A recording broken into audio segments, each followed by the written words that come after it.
Olá, seja muito bem-vindo ao Vozes do Cosmos, esse ambiente de partilha, de conversa com quem investiga, com quem proporciona e faz esse ambiente de astronomia e astrofísica florescer em Portugal. E a gente tem a oportunidade de conversar com essas pessoas que estão na linha de frente para que essas coisas sejam possíveis e que esses grandes resultados científicos sejam validados e proporcionados.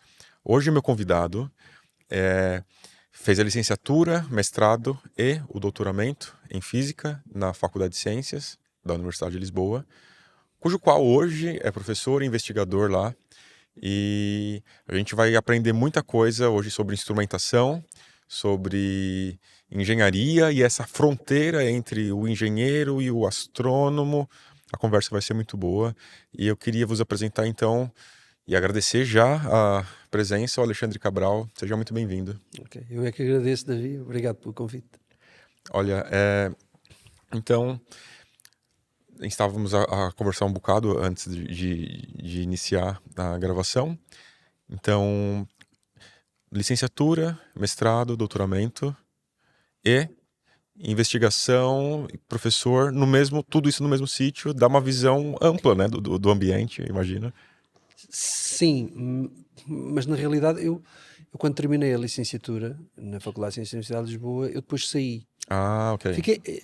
Saí da faculdade ficando cá ainda em Portugal. Na altura fui para um instituto que no final foi, a designação era Instituto Nacional de Engenharia, Tecnologia e Inovação, o INETI. Uhum, Quando eu entrei era LNETI porque era laboratório, depois uhum, passou a INETI, mas não era de inovação. Portanto, eu apanhei 3 alterações daquela uhum, instituição, onde estive até 2009, e em 2009, até porque havia de algumas das pessoas que estavam no grupo uma ligação à Faculdade de Ciências, fomos integrados na Faculdade de Ciências. uhum, Era um grupo que tinha uma valência muito grande em óptica, em instrumentação óptica, uhum, e tanto da nossa parte como da parte da Faculdade de Ciências, uhum. no Departamento de Física, fazia sentido esta integração, no fundo, Claro. nós passarmos a fazer parte da Faculdade de Ciências e que na Faculdade de Ciências acabar por ter esta valência Uhum. nesta área. Boa. E sim, foi tudo em Física, Uhum, com uma Física ali, como falámos, uma coisa intermédia entre aquilo que é a engenharia e aquilo uhum. que é a ciência. Antes de lá chegarmos, queria dar um passo anterior. Então, na juventude, na infância, percebia já algum traço, alguma predisposição para aquilo que faz hoje? Isso de construir e planejar equipamentos? É assim, se a pergunta é se eu na infância já sabia o que queria, não, zero. Uhum, Aliás, é uma infância assim um bocadinho inconsciente, não, nem sequer havia essa preocupação. uhum, Ah, Agora, em retrospectiva, percebendo o que é que me fez chegar aqui, sim. Havia muito. Eu sempre fui uma criança que adorava pôr as mãos na massa, construir coisas. E o construir podia ser. desmontar coisas também? Sim, pode-se falar em marcas. A Lego, por exemplo, acho que a Lego não precisa de publicidade. Pois, Era, é muito era bom. algo que me permitia fazer essa construção simples. Mas para além disso havia outras coisas, coisas em madeira, Uhum. havia ainda muito pequeno. Eu gostava de construir, de criar coisas. Isso aí sim. Alguma vez desmontou alguma coisa que não ocorreu muito bem montar de volta e... Não, mas eu lembro-me, havia aqueles kits de plástico Sim, sim, para sim, sim, construir. Eu lembro que sim, uma sim. vez a minha mãe ficou muito chateada porque era um tanque de guerra alemão. E aquilo que eu fiz foi, eu montei o kit, mas com os soldados, mas por exemplo cortei as pernas a um dos soldados e queimei para dar aquele aspecto, tinha sido uma explosão, danifiquei o tanque, fiz assim, portanto, e eu tinha a porta do Ah, meu quarto pintada, os meus pais deixavam fazer isso, eu depois quando crescemos já não temos as mesmas, se calhar, com os nossos filhos, mas eu tinha a porta do meu quarto pintada, assim, com uma mão e com um tijolo que se via, fazia assim, mas eu gostava de qualquer coisa que me permitisse explorar aquilo que era aquela minha criatividade e imaginação. Uhum. Isso, e portanto, isso claramente era um sinal que eu agora percebo, que indicava que eu iria certamente ter um gosto por fazer qualquer coisa que me permitisse construir, permitisse estar durante a noite, acordar durante a noite a pensar como é que eu construí, como é que eu resolvi este problema. Claro, porque na sua atividade atual é muito importante ter esses insights criativos, né? De resolução de problemas e como que eu faço isso, porque o trabalho de quem trabalha, o trabalho de quem trabalha com instrumentação para astrônomos envolve muito do seguinte, eu imagino, me corrija se eu estiver errado. Queremos observar X, o equipamento não existe. Por favor, criem os equipamentos. É, Parece muito poético isso que eu falei, mas é é por aí. exatamente assim. Parece poético, mas é uma grande chatice, porque o astrónomo normalmente acabou de receber um instrumento que tem aquilo que é o chamado estado da arte daquela tecnologia, com aquelas características. Muitas das vezes são utilizados alguns equipamentos que ainda nem sequer estavam disponíveis no mercado. Há vários exemplos. Um dos instrumentos onde eu participei, o Expresso, o sensor, muito parecido com os sensores das máquinas que nos estão aqui, parecido em termos do que é às vezes De até da concepção, tecnologia, né? de Sim. concepção. Eram 2 sensores, cada sensor tinha praticamente 10 por 10 centímetros, com umas características em termos do ruído, portanto, no fundo é aquilo que capta o sinal que nós processamos. E não existiam. Aquela tecnologia com aquelas características não existia. E, portanto, o próprio contrato que foi feito com a empresa foi vocês vão tentar chegar a estas características.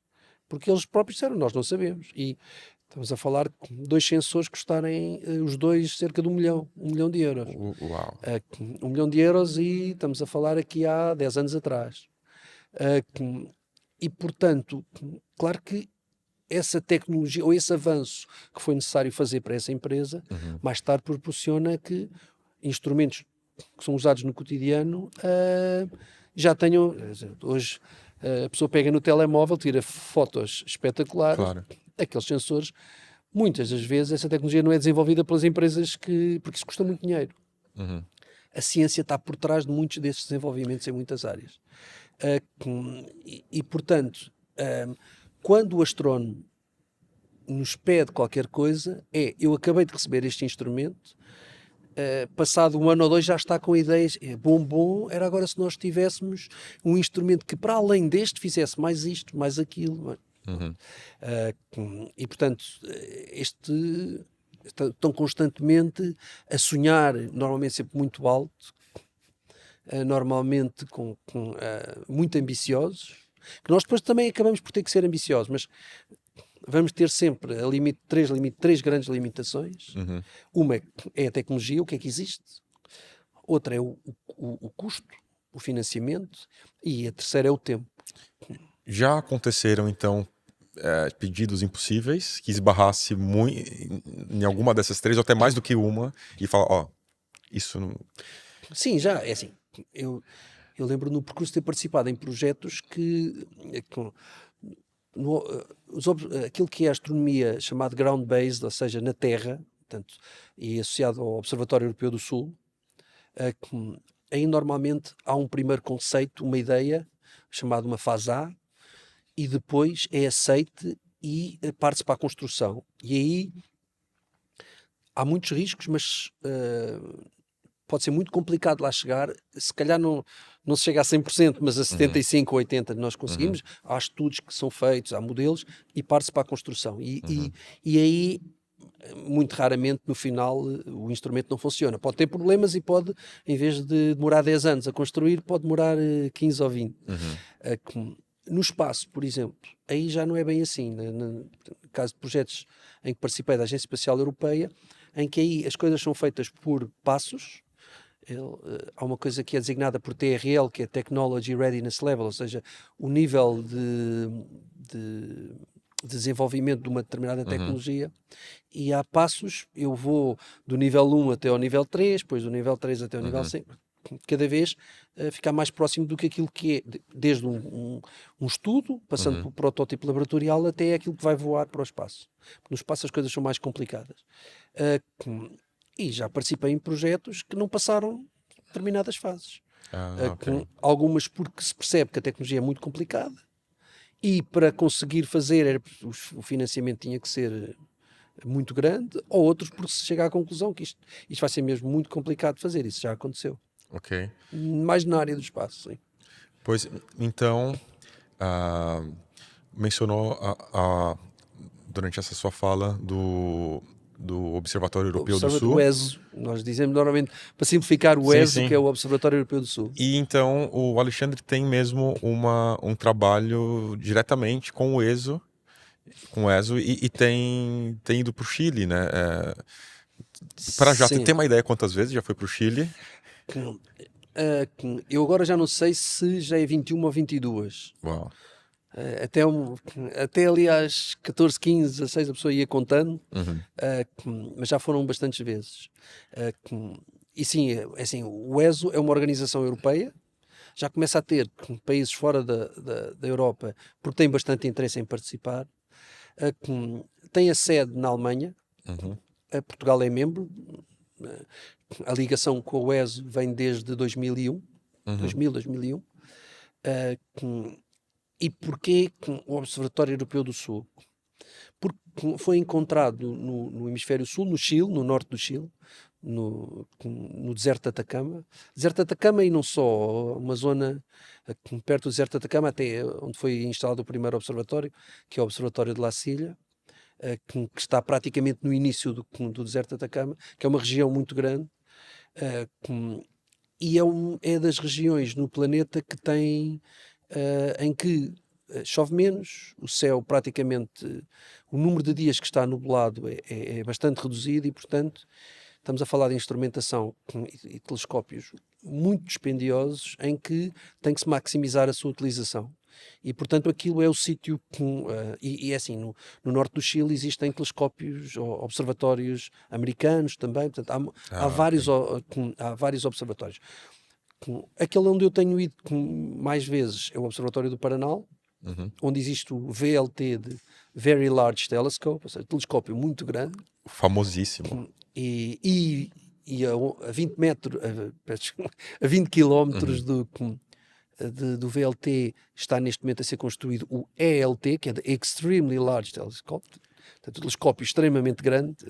Que tem sido uma expectativa enorme, pelo menos para nós astrônomos, nos últimos anos. Sim, e que vai, à partida, agora no final desta década, vai ficar pronto. E aí são realmente, pronto, são as joias da coroa da astronomia, porque estamos a falar de, no caso do VLT, entre outros telescópios, tem 4 Uhum. telescópios com 8 metros de diâmetro, Uhum. e aqui o diâmetro tem no fundo é como se nós tivéssemos quase que um balde que está a apanhar a água da chuva, e quanto maior for o balde, Mais gotas caem. mais gotas caem. Aqui neste caso não são gotas, mas são os fotões, é a quantidade de luz, e se eu estou a observar objetos que estão muito longe, ou se eu estou a observar objetos e pego na luz desses objetos e decomponho da mesma forma que o arco-íris, as gotas de Uhum. chuva, compõem no arco-íris a luz branca, os astrónomos fazem muito isso para ter os espectros, para ter esses tais arco-íris que nos Uhum. trazem muita informação. E é com isso que se faz muita da ciência de hoje em dia. Portanto, aí eu tenho que a área é fundamental. O LT, estamos a falar de cerca de 40 metros de diâmetro, e, portanto, é uma coisa gigantesca. E então o Alexandre atua mais nessa área ótica Sim, do é ramo assim, da instrumentação. é instrumentação óptica. Uhum. Embora eu acabe por ter que, e alguns dos projetos que eu vou coordenando, eu tenho que ser um bocadinho o faz tudo, não é?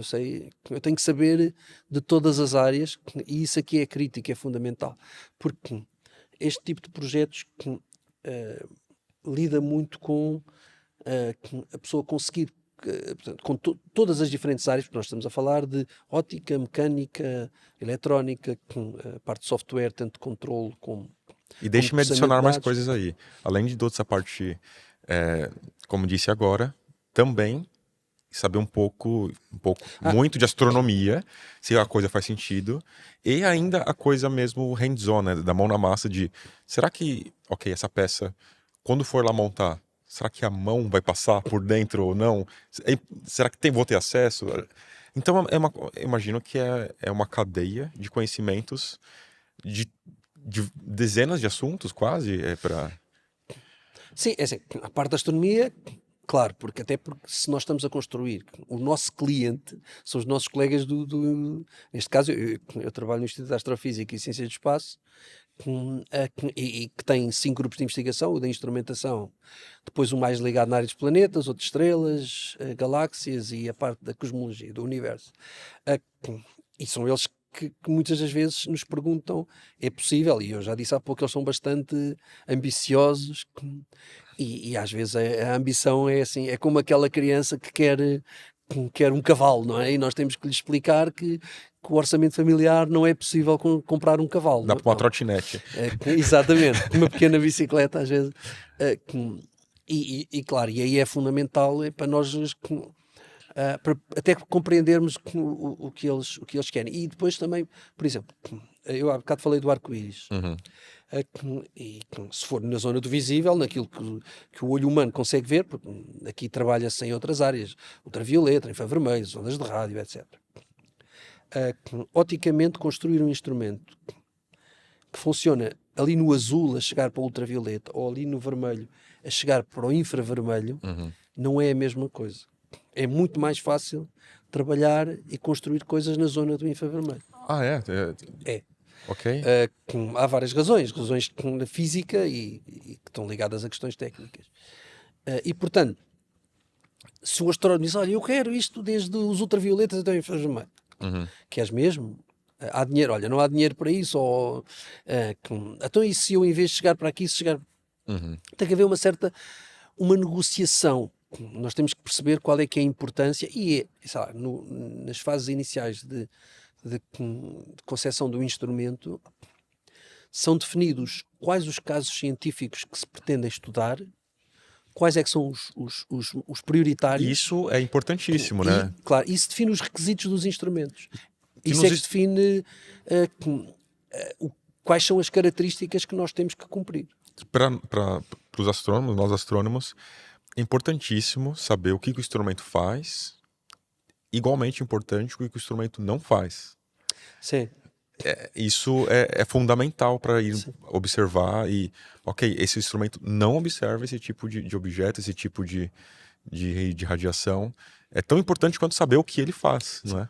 Sim, né, há aqui uma área interessante que por acaso muitas das vezes acaba por, quando converso sobre o que é construir um instrumento, a pessoa acaba por se esquecer que nós não funcionamos da seguinte maneira.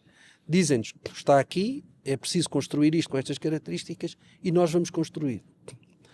E no final entregamos o brinquedo ao astrónomo. Não é assim. Nestas equipas existem tanto pessoas, engenheiros físicos, como astrónomos que estão constantemente, que estão a trabalhar em paralelo naquilo que são os casos científicos, o que é possível fazer, e muitas vezes, ao longo da duração da construção do instrumento, as coisas mudam.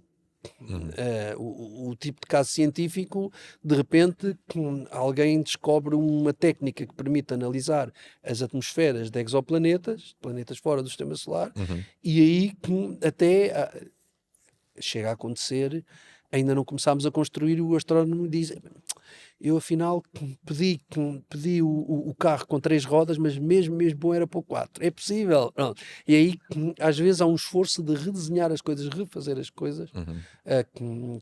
que nós percebemos o porquê, Claro. temos que fazer assim uma cara de zangado um pouco, mas Mas por dentro também estão animados, entusiasmados em fazer a coisa, imagina. agora eu digo que sim, na altura não, porque isso às vezes traz-nos muitas dificuldades. Claro.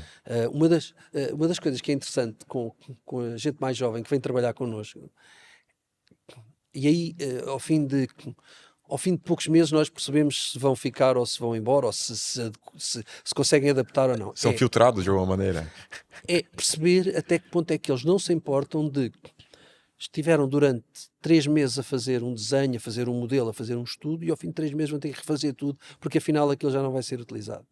E ao fim de um ano, com o trabalho de um ano, teve que refazer porque foi pedido que este caso científico afinal é muito importante, e se nós conseguíssemos observar também objetos muito fracos, se calhar bastava colocar mais uma fibra óptica ali naquele... É possível, claro que é possível, mas temos que redesenhar isto, temos que refazer isto. Isto que acabei de dizer é um caso real que nos aconteceu agora há pouco tempo num instrumento para o tal ELT. Uau. E portanto, nós não podemos... Então agora este trabalho todo que eu fiz... Porque é que não disseram isto no início? Não disseram no início porque no início ainda não havia a percepção da importância de incluir isto, ou de dar essa capacidade ao instrumento. Claro. E portanto, isto por um lado torna muito mais complicado aquilo que se faz, mas também pronto, é o seu desafio, é aquele amargo enquanto não se consegue arranjar, quando a pessoa consegue arranjar uma solução, quando encontra, e às vezes é tudo feito em grupo, em conjunto, até com outros parceiros. Claro. Portanto, e isto também explica um bocado porque é que os instrumentos científicos, no caso da astronomia, são feitos, são construídos, são montados, as peças não são fabricadas, mas a construção das peças, o desenho das peças é feito por institutos de investigação. Portanto, porque de outra forma os custos associados, porque estamos a falar de mão de obra muito cara, muita gente com doutoramento, etc. E, portanto, gente muito especialista. E os custos associados a isto, se fosse uma empresa, ia ser qualquer coisa astronómica. Literalmente. Astronómica, exato, literalmente. E a gente percebe que esse ciclo, né, da ciência geralmente vai ser feita em universidades, em ambientes de investigação. É claro que já pode ter parcerias com empresas, ok? Mas começa ali, começa nesse ambiente, né? Há parcerias, há empresas, aí as próprias empresas com quem nós trabalhamos são empresas às vezes até um bocadinho especiais, porque são empresas com quem nós conseguimos às vezes até pedir ajuda. E eles ajudarem-nos e nós também os ajudarmos a dizer que eu preciso disto, e pomos também desafios e tentamos, portanto, tem que haver essa interação. Isso tem acontecido. Nem sempre, assim, lá fora e em Portugal também há empresas cá que nos vão fazendo, sempre que as coisas podem ser feitas em Portugal nós preferimos, até porque para manter este diálogo é muito mais fácil, claro, pegar no carro e ir falar com a empresa do que estar a apanhar um avião e discutir claro essas que coisas. sim. E é importantíssimo estar neste ambiente de investigação, porque na realidade aquilo que nós fazemos, estes projetos, eles ao início essencialmente são quase casos de investigação, mesmo uma parte do instrumento, que desde esse início até à fase final muda entre um caso de investigação até um projeto de engenharia, porque no final os instrumentos têm que funcionar, têm que dar a chave e têm que estar em condições durante 15 anos. É isso, pelo menos, o contrato que é feito com o ESO, com o tal Observatório Europeu do Sul. E como que é essa, assim, de maneira prática, o dia a dia, quando chega lá no Chile, para mexer nesses equipamentos caríssimos que vão descobrir coisas, vão fazer ciência de fronteira, e como que... Mas, assim, quem tá lá montar os equipamentos e como que é? Geralmente chegam lá e tem um laboratório, como que funciona a coisa? É assim, quando chegamos lá, normalmente estes projetos duram... o normal é em torno dos 10 anos. Pode haver uma ou outra exceção que demora 5, pode haver uma outra exceção, às vezes até mais do que uma, que demora 15. E, portanto, a fase final no Chile normalmente é o último ano, ou às vezes os últimos 2 ou 3 anos. Por exemplo, eu há bocado falei de um projeto Express que é aí que nós tivemos uma intervenção muito grande, e eu lembro-me que comecei a ir para lá em 2011 e a última missão foi em 2018. E aí fui muitas vezes lá. depende de projeto para projeto. Nós o que fazemos, estes instrumentos são colocados no foco de um telescópio. Aqui, nós quando olhamos, por exemplo, uma máquina fotográfica, é quase como se o telescópio fosse a lente e o corpo da máquina, que tem o sensor, tem tudo o resto, é o instrumento. Ok. E, portanto, a lente vai-se mantendo ao longo dos anos, o instrumento é que vai mudando, porque se vai melhorando, tem outras características, Vai se etc. atualizando as coisas e Exato. substituindo componentes. Exato, sim. E, portanto, nós quando chegamos lá, aquilo é tudo muito planeado, há muita documentação, há muito planeamento que é feito. Nós, aqui há partes engraçadas, nós sabemos, quando apanhamos o avião, está definido exatamente o que é que se vai fazer a cada metade de cada dia, o que é que eu faço nesta manhã, o que é que eu faço esta tarde. Se calhar 10% disso é cumprido porque aparecem sempre muitas surpresas e, portanto, nós temos que estar constantemente a readaptar o plano, a modificar coisas, aliás, nós na realidade quando vamos para lá o plano está feito, mas já existem muitos planos B, C, D, E. Se isto não conseguir assim, fazemos de outra forma. E normalmente quando chegamos lá, há sítio, se o instrumento tem que ser integrado, que num laboratório, existem lá laboratórios, aqui, o Observatório do Paranal, estamos a falar de uma pequena vila, para não chamar cidade, onde penso que entre cerca de 150 pessoas, desde quem nos faz o comer até o diretor do observatório. Okay? E, portanto, aquilo existe tudo, desde uma oficina, um pavilhão para praticar desporto, e, portanto, aquilo é uma pequena vila, uma pequena cidade. Sim, tudo que é preciso para que o trabalho aconteça está ali, nesse microambiente. Mais ou menos. É assim, o que eles nos dizem a nós é, quando vocês vão para o Arenal, para o Chile, vocês vão para o meio do deserto. E aquilo é literalmente no meio do deserto. Estamos a falar 2 horas de caminho da cidade mais próxima. E até lá é mesmo, parece Marte. Aquilo é umas areias avermelhadas. Aliás, uma das preocupações que eles têm connosco é garantir que nós estamos saudáveis. Porque dizem que está cá um médico, um paramédico, mas qualquer coisa mais complicada, vocês têm que ir. Se for urgente, tem que ser de helicóptero, e não se arranja um helicóptero assim de um dia para o outro. Não, se for urgente, tem que ser, mas é uma situação de urgência. Ou então, são as 2 horas de autocarro, etc. E, portanto, o que eles dizem é que vocês estão no meio do deserto e têm que trazer tudo. Uma chave de parafusos, um carregador, portanto, tudo isso. Fita cola, uma caneta. Não, exato, nós levamos tudo. Claro que se dissermos, olha, que nós esquecemos de 3 parafusos, é bem possível que existam, mas à partida tudo deve ser planeado para tudo tem que ser levado para lá. E agora nós temos está neste momento um barco com um contentor de 40 pés, aqueles assim muito grandes, com um instrumento que é o POET, que é um telescópio solar, que nós vamos instalar agora, está neste momento a atravessar o canal, por acaso hoje de manhã não reparei, mas supostamente deveria estar hoje a atravessar o canal do Panamá. E aquilo leva tudo, inclusivamente, neste caso, botas de segurança, com capacete, as luvas, portanto, tudo isso. E é claro que a equipa portuguesa colocou lá também azeite e bacalhau, né? Não, é assim, isso não é fácil, porque uma das questões complicadas é a importação e exportação. Eu lembro-me de uma situação muito engraçada que ia com um colega, o Pedro Santos, que era nosso engenheiro mecânico, e estamos no aeroporto e os cães com segurança aproximam-se e dizem, ele estava com uma banana na mão. E eles disseram-nos que não pode entrar no Chile com a banana. Então. Porque não podem, por questões de pragas, etc.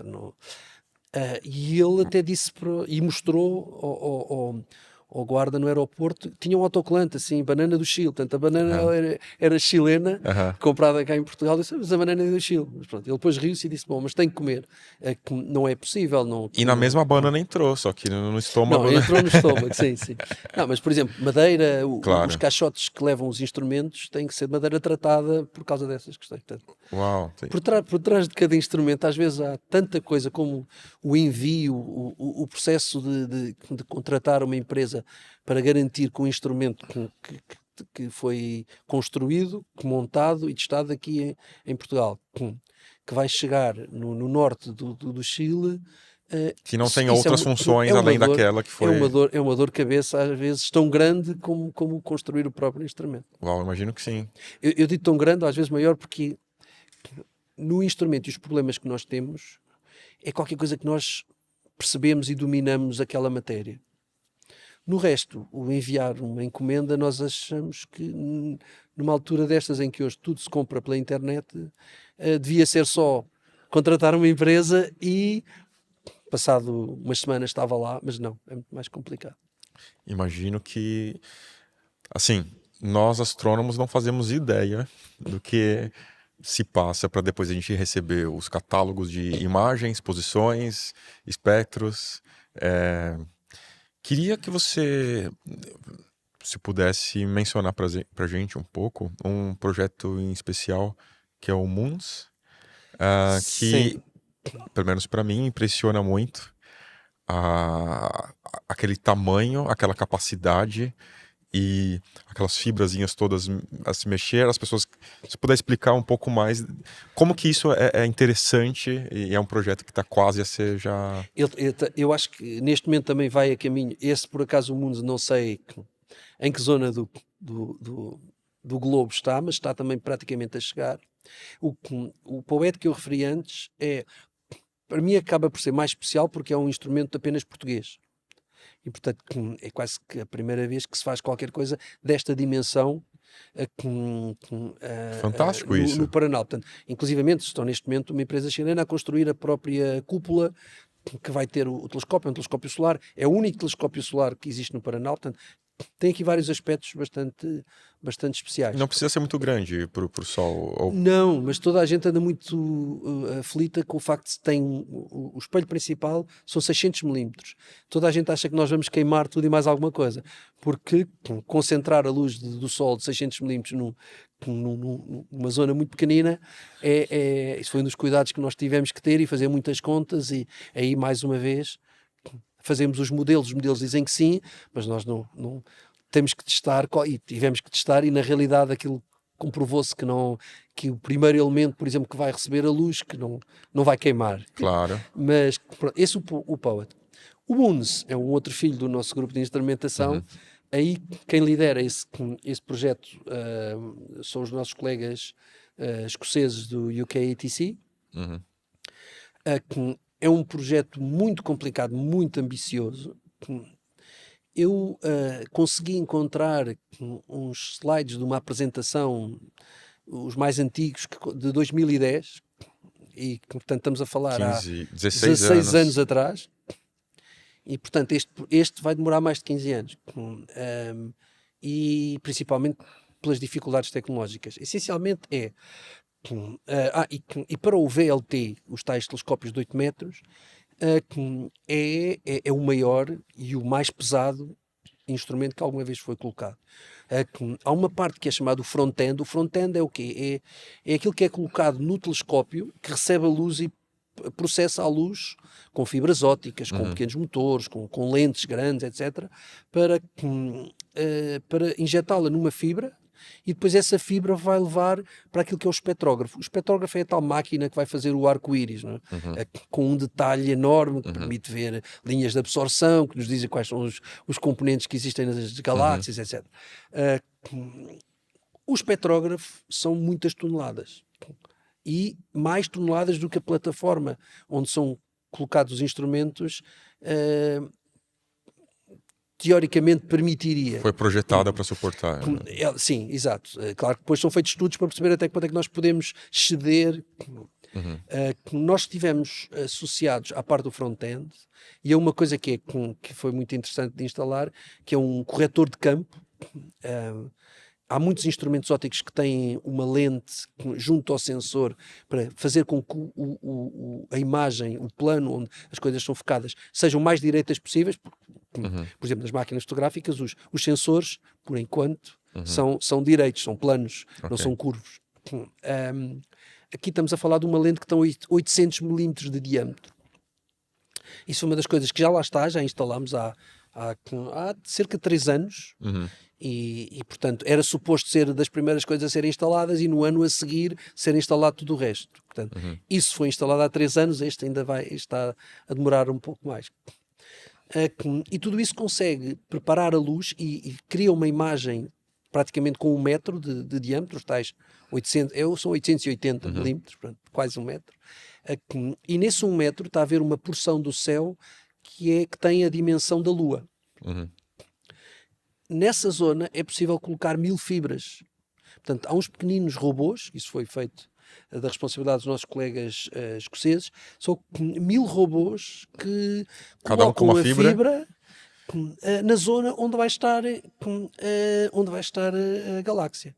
Para isso, claro que existem outras câmaras, existem sistemas de metrologia que permitem garantir que aquilo está tudo certinho. Nós estamos a falar de uma coisa que na parte do front-end são 2 metros de diâmetro, mais de 2 toneladas. O posicionamento das fibras, a exatidão, estamos a falar em centésimos de milímetro de exatidão nesse posicionamento. Portanto, abrange-se 2 escalas completamente diferentes. Coisas grandes, pesadas e ao mesmo tempo rigores muito, muito pequenos. Pronto, vai ser esta ideia de observar muitos objetos ao mesmo tempo e tendo sistemas de fibras que os colocam, mil pequenos robôs a colocar. Se nós encontramos um problema durante o desenvolvimento, um problema numa das partes do robô, não é um problema, são 1000. E isso é uma das razões pela qual estas coisas, quando há um problema, quando se tem que resolver, isso foi um projeto.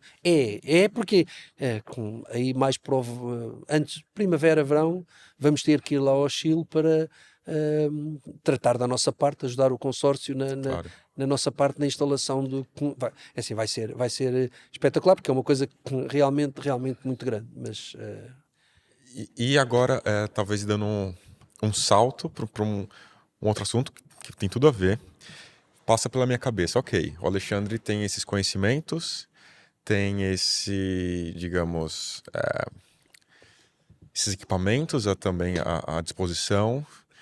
Dá vontade de, às vezes, fazer algum projeto pessoal, alguma coisa que está lá encostada, precisando de... Que o Alexandre pensa, olha... Vou pegar aquela cafeteira e vou colocar nela uma lente. Não, é assim, há uma coisa com a qual eu vou colaborando mais com palestras, que são grupos de astrónomos amadores que há em Portugal e que são fabulosos, têm eventos fabulosos pelo país. Né?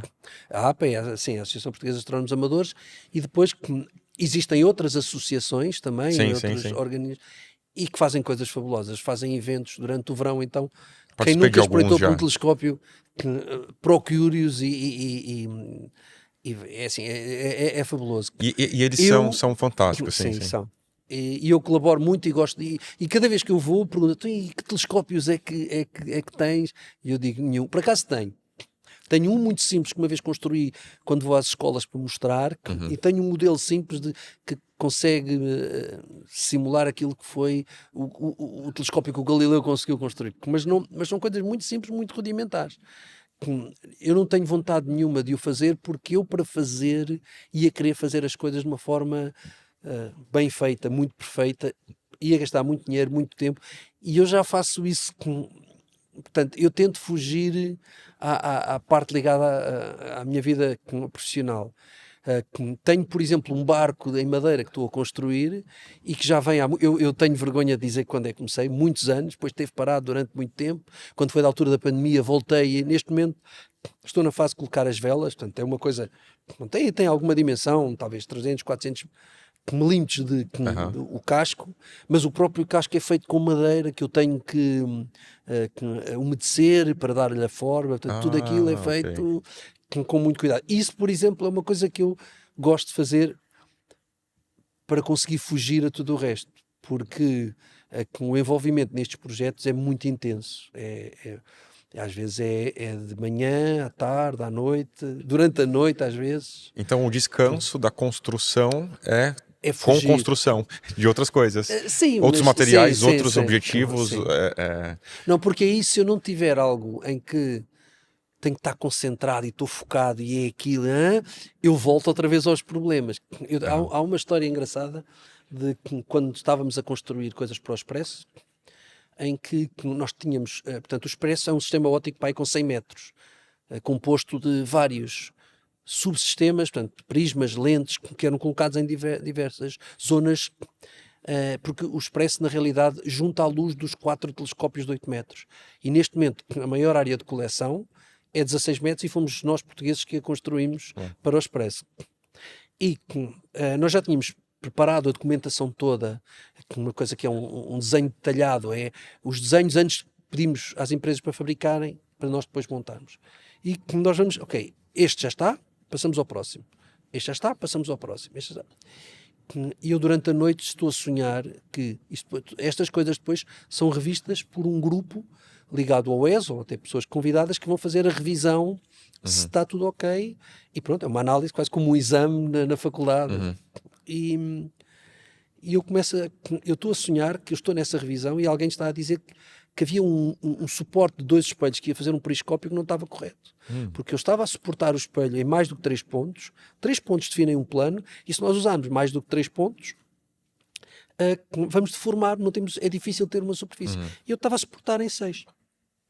Eu estava a dizer-lhes, no sonho, que não, isso não era para estar assim. Os 6 é porque nós estamos a usar o mesmo suporte no espelho de cima e no de baixo. E, portanto, é uma forma inteligente de ter o mesmo suporte. Nós é que nos esquecemos de, no desenho e nos modelos, retirar os 6. Portanto, dos 6 era, na realidade, 3 para o de cima e no de baixo mudava para os outros 3. Eu depois acordo e, quando acordo, digo assim, espera aí, isto foi um sonho. Consegui voltar a dormir e no outro dia de manhã fui ter com o meu colega e disse, olha, Pedro, vamos ter que redesenhar isto outra vez porque nós esquecemos. Epá, mas já estávamos no outro. Até só agora é que dizes isso. Assim, só agora é que me lembrei disso. Eu até sonhei durante a noite. Sonhaste, Porque o sonho só veio nessa altura, fazer o quê? Não sonhes mais. Pronto. Portanto, o envolvimento é tal que muitas das vezes, nestes momentos no chuveiro, onde a pessoa está a fazer qualquer coisa que não, a cabeça está livre, porque o resto é feito de forma mecânica, resolvem-se problemas. E, portanto, tem que ser mesmo qualquer coisa que me exige estar focado a fazer, a criar, a construir. E como que fica a relação familiar nisso tudo de tanto tempo no Chile e tudo mais? Como que funciona? Não é fácil. É assim, foi fácil porque eu tive um suporte brutal da parte familiar. É assim, eu tive a sorte da minha mulher aceitar ser o capitão do barco, não é? Ela consegue controlar tudo sozinha e porque, por exemplo, nesse projeto Expresso, eu no total tive praticamente um ano, se somar as missões todas, fora. Só um parênteses, uma coisa que eu falava até com o Simão, que está aqui atrás das câmeras. Quem tem uma boa esposa tem tudo. Ou um bom marido. Vice-versa. Fecha o parênteses. Mas temos que combater porque há muito, ainda se vem muito dessa altura onde, e eu sinto isso na engenharia física, até porque como estou neste momento também na coordenação da licenciatura em engenharia física na Faculdade de Ciências, que nós vemos muitas raparigas, porque entram raparigas e rapazes, e que não é meio por meio, mas também não está. E depois perdemos um pouco. E eu acho que ainda há muito aquela coisa de que, ok, há que fazer um sacrifício, e infelizmente hoje em dia é pedido a todos nós que se faça muito sacrifício, é dado muito pouco tempo para aquilo que está fora do trabalho e, portanto, para dar tempo à família, e muitas das vezes esse sacrifício quase que parece que que o sacrifício tem que ser mais para o lado das mulheres, até porque depois foi uma criança, quer dizer, é a mulher que é mais indicada para tratar. Há muito isso ainda. Claro, E portanto, daí eu só chamar a atenção que devia ser dos dois lados. Mas no meu caso, assim, foi fundamental, porque houve alturas que em alguns projetos em que só foi possível fazer as coisas, só foi possível não atrasar com uma dedicação acima do que aquilo que seria normal. Isto também porque em Portugal nós, infelizmente, o financiamento da ciência é muito mais baixo do que aquilo que é lá fora. Nós fazemos coisas tão boas como que se faz lá fora, mas com muito menos gente. E assim, nós não somos muito melhores do que os outros. Somos tão bons como os outros. Não somos piores. Isso aí é outra coisa que muita gente acha que lá fora é que é, mas... agora, para compensar isso, acabamos muitas das vezes por ter que trabalhar muito mais, ter que fazer um sacrifício muito maior. Ter que a sair, taxa de ter que esforço, chegar né? mais cedo, ter que sair mais tarde.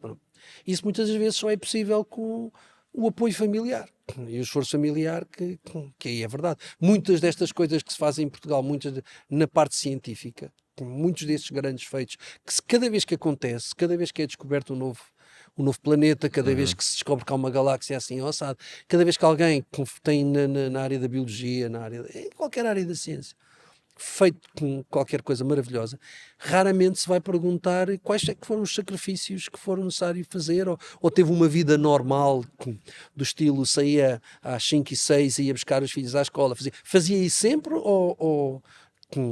isso aí portanto, quem consegue fazer e consegue manter uma família é só porque o apoio familiar foi muito grande. E eu acho que é muito importante a gente tocar nesse ponto da vida real, né? A vida de verdade, Sim, que pronto, no final disso tudo, imagino que ainda saindo do laboratório, ainda tem que passar no supermercado, fazer as compras e não, coisas todas eu assim. preferia não falar nesse assunto porque deixei de fazer, assim, não estando em casa a pessoa não, lá em casa não me deixam ir às compras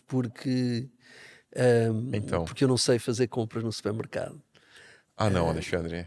Não sei, não. Eu sei fazer. O problema não é o que eu compro, é a quantidade de que eu sou muito influenciado por aquelas coisas de passar naquele corredor que tem aquele chocolate fabuloso e levar também. Portanto, aí é melhor. É um assunto que não é preciso cortar, pode ficar, mas é um assunto que eu aí fico muito mal na fotografia. Olha, podemos passar sim, Eu vou podemos tossir um pouco com certeza vamos mudar de assunto. Mas então eu acho que é importante os mais jovens saberem que existe investigação a sério, existe desenvolvimento tecnológico e científico em Portugal.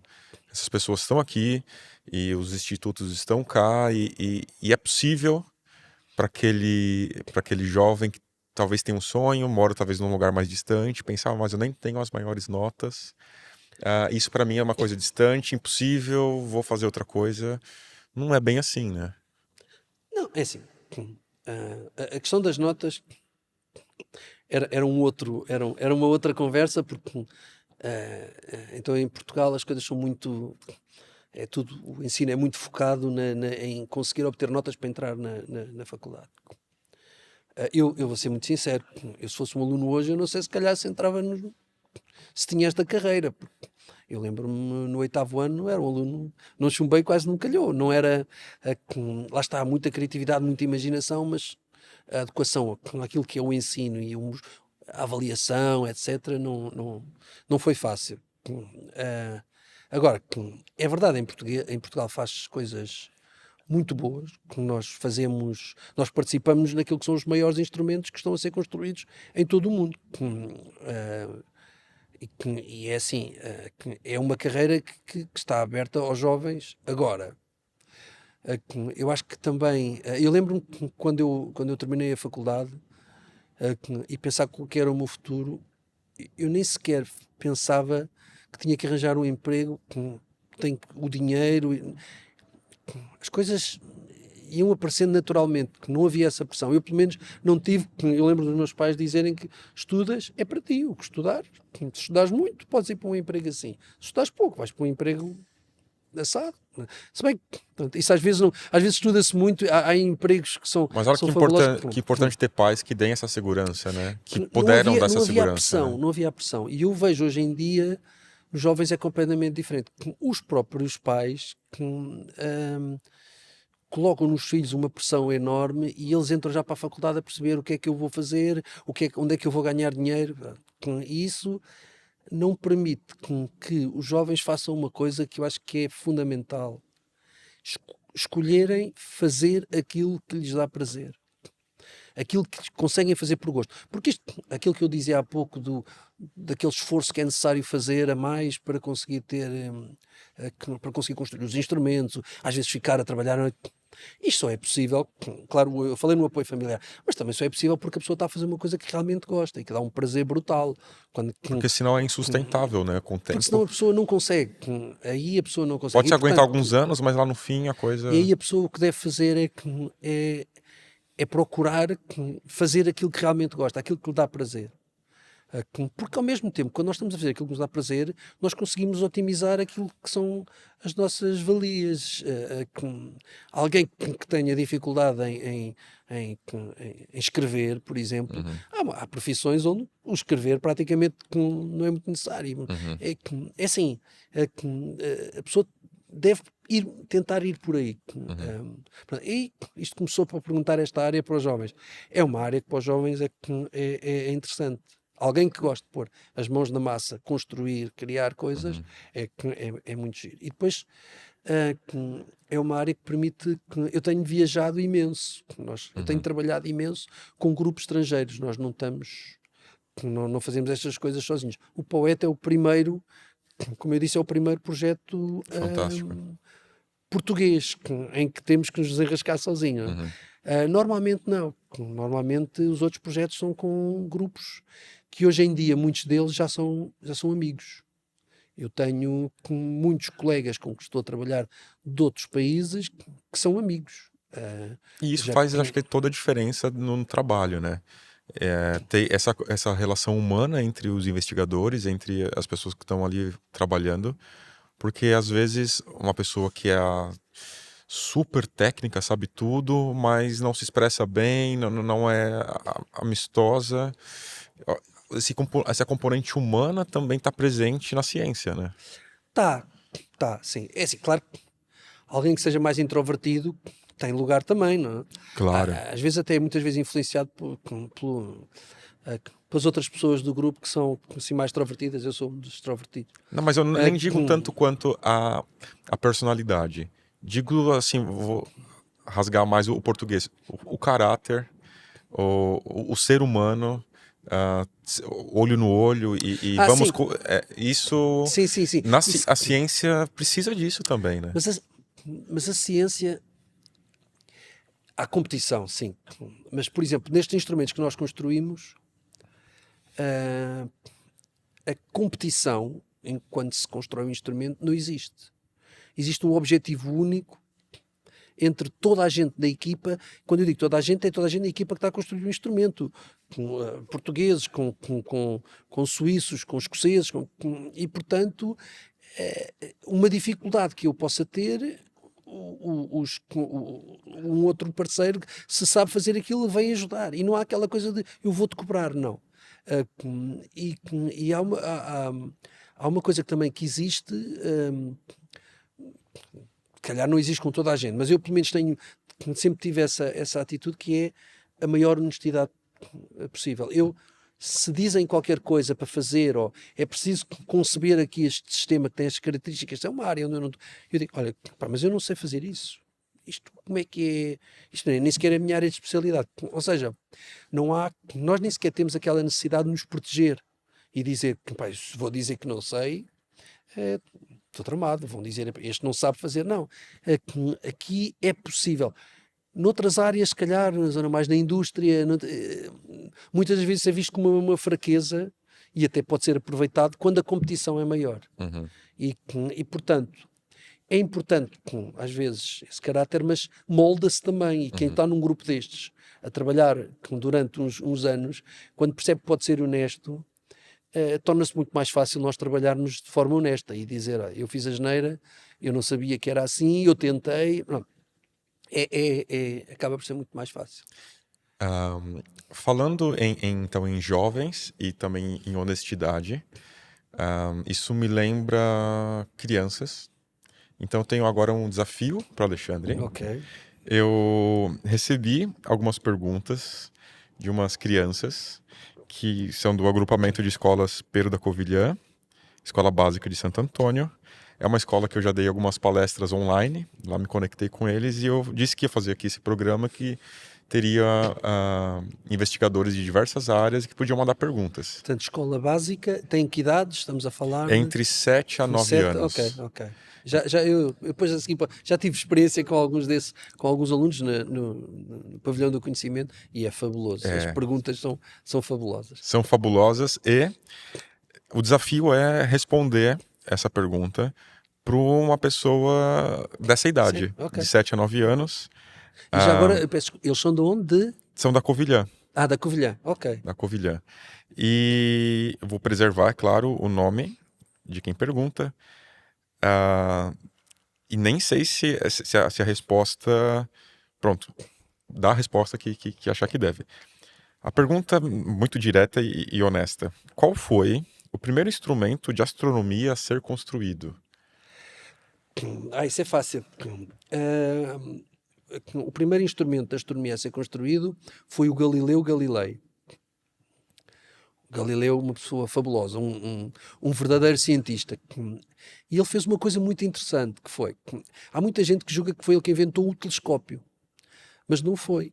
Quem inventou o telescópio foi um senhor, Jan Lippershey, que era um senhor holandês, que era fabricante de óculos, e na realidade, juntando duas lentes, ele construiu um instrumento que permitia ver ao longe, ver coisas que nós com o nosso olho não conseguimos ver. E, portanto, aquilo era quase como uma arma de guerra, era para perceber se o inimigo vinha o barco, já estava a aproximar-se, e aí conseguiam perceber o inimigo muito mais, com muito mais antecedência, com algum tempo para se preparar. E o que o Galileu fez foi que ele teve acesso a um destes instrumentos, a um telescópio, e fez aquilo fabuloso que foi, então espera aí, se eu apontar para o céu, porque na altura achava-se que o céu, que isto era tipo uma cúpula lá com as estrelinhas Uhum. e ele conseguiu descobrir coisas fabulosas, como que havia Júpiter, tinha luas, o que era qualquer coisa que na altura nem sequer era aceito. Ele depois teve alguns problemas por ter assim umas ideias diferentes, mas foi Galileu. Ele depois chegou a construir as próprias lentes, pegava em vidro e polia, pronto, conseguia dar assim, pôr o vidro bonitinho, Uhum. como nós vemos as lentes, pronto, não como estas, mas estas são um bocado mais complicadas. Mas ele construiu as próprias. Eu há bocado falava da abertura. O que é que ele fez? Ele conseguiu. O nosso olho, à noite, tem uma abertura mais ou menos de 4 milímetros. Ele conseguiu fazer um telescópio que tinha uma abertura de 40. Uau! E, portanto, se nós aumentarmos, isto agora para eles a conta é difícil, mas se nós aumentarmos o diâmetro em 10, quer dizer que a área aumentamos em 100. Portanto, ele com isso conseguiu fazer com que ao nosso olho chegassem 100 vezes mais luz do que aquilo que seria só com o olho, e por isso conseguimos ver. Portanto, o primeiro foi o Galileu. Excelente pergunta. Olha, Alexandre, muito obrigado por ter separado um pouco do seu tempo para estar aqui com a Não, gente, foi por um ter prazer. aceite. Um prazer. Para mim foi um prazer enorme aprender contigo, ter essa boa conversa. Obrigado mesmo. Tá, obrigado, eu também. É engraçado e pronto, e às vezes até nos ajuda a nós pensarmos um bocadinho naquilo que fazemos, porque com tão pouco tempo, às vezes nem para isso temos tempo. Obrigado. Obrigado. Esse programa, o Voz do Cosmos, só foi possível graças ao patrocínio da Agência Espacial Portuguesa e aos demais apoiantes que acreditaram nesse trabalho. A todos vocês, muito obrigado.